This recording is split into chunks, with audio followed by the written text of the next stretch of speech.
Marley, are you just going to pretend that you're not listening, even though you really like it? I'm going to sit there like that. Okay. Hiya, four. I am ready, and I hope you are. I'm going to read chapter 19. Marley's here with me today. He's pretending he doesn't like the story, but I think he does, actually. I think he's just pretending. He's trying to be cool. Okay, chapter 19. So, the outing to the New Forest was not without incident, but by the time everyone got back to Fairfield Road, Mr. Bold had managed to put a positive spin on things. Well, it proves one thing, he said. Geoffrey is as capable as any chimpanzee. I saw how he swung through those treetops. Masterful. And he spotted danger, said Miranda. Just like Monkey. And he warned the rest of us. So he is ready to go to Africa and start his new life? Questioned Mrs. Bold. Geoffrey, who had given up speaking human altogether these days, jumped up and down excitedly. Geoffrey says yes, said Miranda. What do you think, Mother? Mr. Bold asked Imamu. Could he pass for a chimp in the wild? I never thought it possible, replied Imamu, but actually I think he could. And, let's face it, if you can pass for a human, then I'm pretty sure he can pass for a chimp. Geoffrey threw his big chimp arms round himself and beat happily on his chest. Said Uncle Tony, but there's only one problem. How do we get him there? And me, muttered Imamu. I can't hack it here for much longer. Love you all, but I need to get home. So the question is, summarized Mr. McNumpty, how are we going to transport a wild hyena and a man who thinks and lives convincingly as a chimp to Africa? We need to think about details now. A contemplative silence descended over the Bold lounge. Could we send him in a parcel? Offered Betty. No, dear, said Mrs. Bold. It would take too long, and they would get quite thirsty. Can't Mr. McNumpty hide Geoffrey under his coat like he did in the New Forest? Suggested Bobby. That was fine for 5 minutes, protested Mr. McNumpty. But neither of us could manage hours on a plane, and besides, he'd show up on those X-ray machines. Oh, said Bobby despondently. I wonder if your friend at the airport might help you again, asked Mrs. Bold of Imamu. Dolores? She would help if she could, but she doesn't have any contacts in England. Yes, point taken, said Amelia.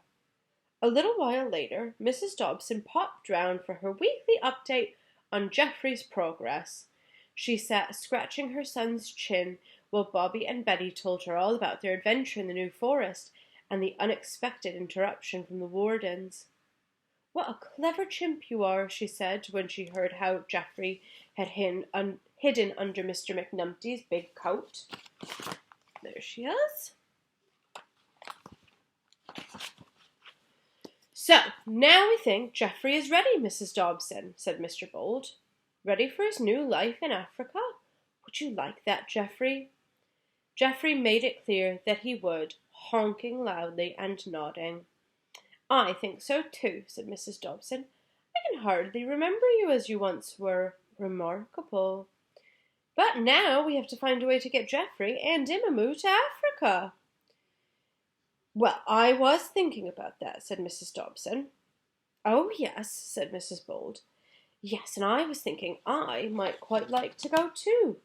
You want to live as a wild chimp woman? Gasped Betty. No, dear, laughed Mrs. Dobson. But I've been doing some research. There are no chimps in the Serengeti. The Gombe National Park in Tanzania is where the wild chimps live. School summer holidays are coming up. I was thinking I could go on holiday, fly over for a few weeks, and that way I could go for a walk in the jungle every day and give Geoffrey a wave, see that he's all right, and maybe throw him a few bananas. Excellent idea, said Mr. Bold. And as Geoffrey was now lying on his back having his tummy rubbed with a big smile on his face, he clearly agreed too. But how does that help us get Geoffrey to Africa? Asked Uncle Tony. He has a passport, said Mrs. Dobson simply. She lowered her voice so as not to offend her son. He wasn't born a chimp, was he? Somewhere under there, there's also a human. Of course, said Mrs. Bold. How silly of me to have forgotten.